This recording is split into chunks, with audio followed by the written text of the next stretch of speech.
SN1 और SN2 reactions में leaving group शामिल होती है। तो चले लीविंग ग्रुप्स को ज्यादा तफसील से पढ़ने के लिए pKa टेबल देखते हैं। बाएं तरफ हमारे पास एसिड है, मिसाल के तौर पर हाइड्रोआयोडिक एसिड, और इसकी pKa तकरीबन -11 है। याद रखें, pKa वैल्यू जितनी कम होगी उतना ही एसिड स्ट्रॉन्ग होगा, यानी ताकतवर होगा। लिहाजा इस टेबल में सबसे ज्यादा स्ट्रॉन्ग एसिड हाइड्रोआयोडिक एसिड है, जिसकी pKa वैल्यू -11 है। और जितना ज्यादा एसिड स्ट्रॉन्ग होगा इतनी ही मुस्तहकम इसकी कॉन्जुगेट बेस होगी। लिहाजा हाइड्रोआयोडिक एसिड की कॉन्जुगेट बेस आयोडाइड एनाइन है, I-। क्योंकि ये सबसे ज्यादा स्ट्रॉन्ग एसिड की कॉन्जुगेट बेस है तो ये सबसे ज्यादा मुस्तहकम यानी स्टेबल बेस है। इसका मतलब ये है कि आयोडाइड एनायन एक बेहतरीन लीविंग ग्रुप है क्योंकि ये बहुत मुस्तहकम है। आगे हमारे पास हाइड्रोब्रोमिक एसिड है। इसकी pKa वैल्यू -9 है। इसकी कॉन्जुगेट बेस ब्रोमाइड एनाइन होगी। ये भी मुस्तहकम कॉन्जुगेट बेस है, लिहाजा ये एक अच्छा लीविंग ग्रुप है। HCl को अगर हम देखें तो इसकी कॉन्जुगेट बेस क्लोराइड एनाइन है। ये भी अच्छा लीविंग ग्रुप है। आप ऑर्गेनिक मैकेनिज्म में तकरीबन हर वक्त इन्हीं हैलाइड ग्रुप्स को लीविंग ग्रुप के तौर पर देखते हैं। तो आगे बढ़ते हैं और अब इस एसिड को देखते हैं। ये टोलुइन सल्फोनिक एसिड है और इसकी pKa वैल्यू -3 है।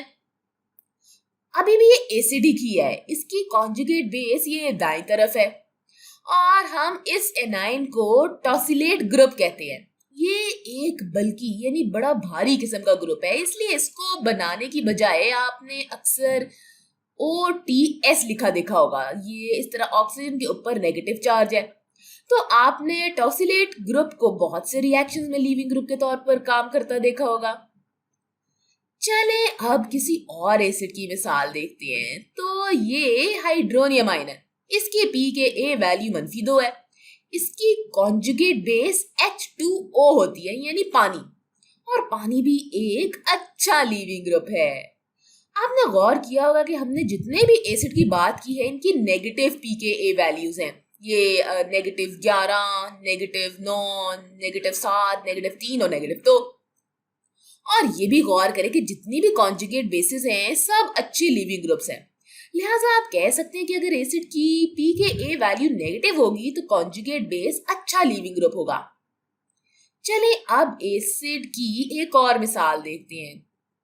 तो पानी की pKa वैल्यू -15.7 है। तो ये एक स्ट्रॉन्ग एसिड नहीं है।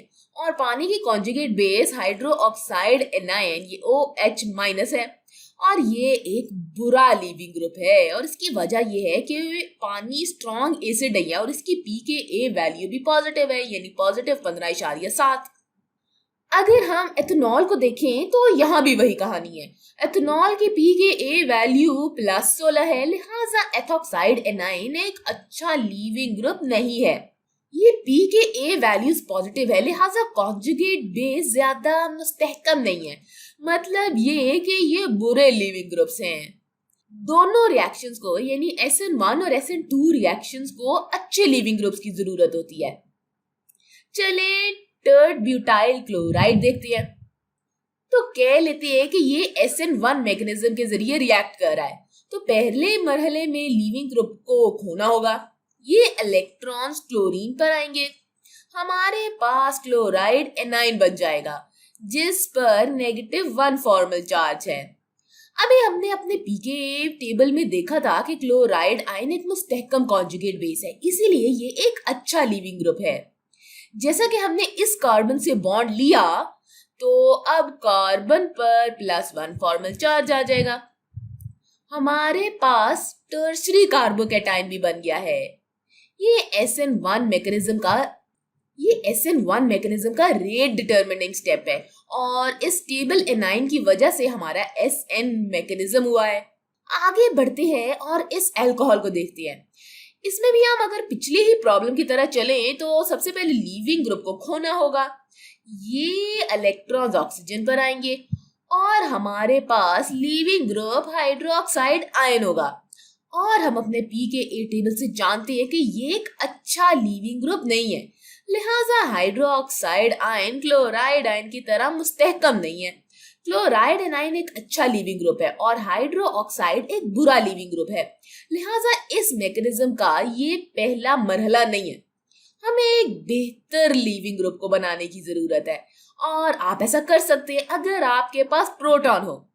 चले कह लेते हैं कि हमारे पास H पॉजिटिव है, अल्कोहल बेस के तौर पर काम करता है और इस प्रोटॉन को हासिल कर लेता है, ये इस वाले प्रोटॉन को।